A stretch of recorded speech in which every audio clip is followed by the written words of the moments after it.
দিল্লিতে দেশের সব সিইওদের নিয়ে মুখ্য নির্বাচন কমিশনার জ্ঞানেশ কুমারের বৈঠকের পর থেকে জানা গিয়েছিল রাজ্যে এসআইআর শুরু সময়ের অপেক্ষা মাত্র। নির্বাচন কমিশন সূত্রে খবর, বাংলায় আগামী মাস নভেম্বরে শুরু হতে চলেছে এসআইআর।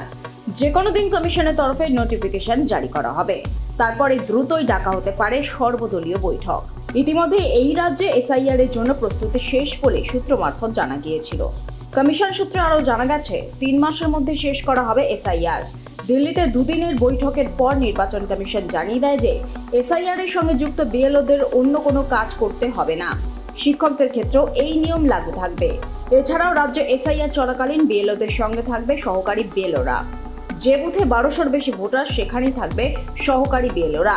এসআইআর এর কাজের চাপ নিয়ে এর আগে কমিশনের কাছে অভিযোগ জানিয়েছিলেন বিএলওদের একাংশ। রাজনৈতিক হস্তক্ষেপ, নিজেদের পেশার সঙ্গে এসআইআর চালানোর অসুবিধার কথাও কমিশনকে জানিয়েছিলেন বিএলওরা। তারপরই কমিশনের এই নয়া নির্দেশিকা। এসআইআর হলে যাবতীয় ক্ষমতা থাকবে কমিশনের হাতে। এসআইআর এর সঙ্গে যুক্ত কোনো কর্মী আধিকারিকদের বদলি করা যাবে না। গোটা বিষয়টি নিয়ন্ত্রণ থাকবে নির্বাচন কমিশনের হাতে।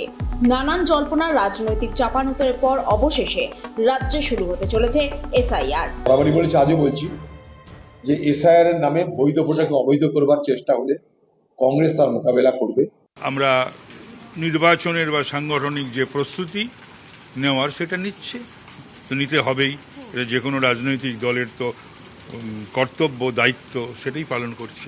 এসআইআর যদি হয়, বিজেপি 77 নিয়ে 2021-এ এসেছিল, 27 পেরোবে না। এসআইআর হলে সবচেয়ে বেশি নাম বাদ যাবে বাংলাদেশ লাগোয়া যে জেলাগুলো, সেখানে এসসি, এসটি, তপশিলি, মতুয়াদের। ব্যুরো রিপোর্ট, লটারি সংবাদ।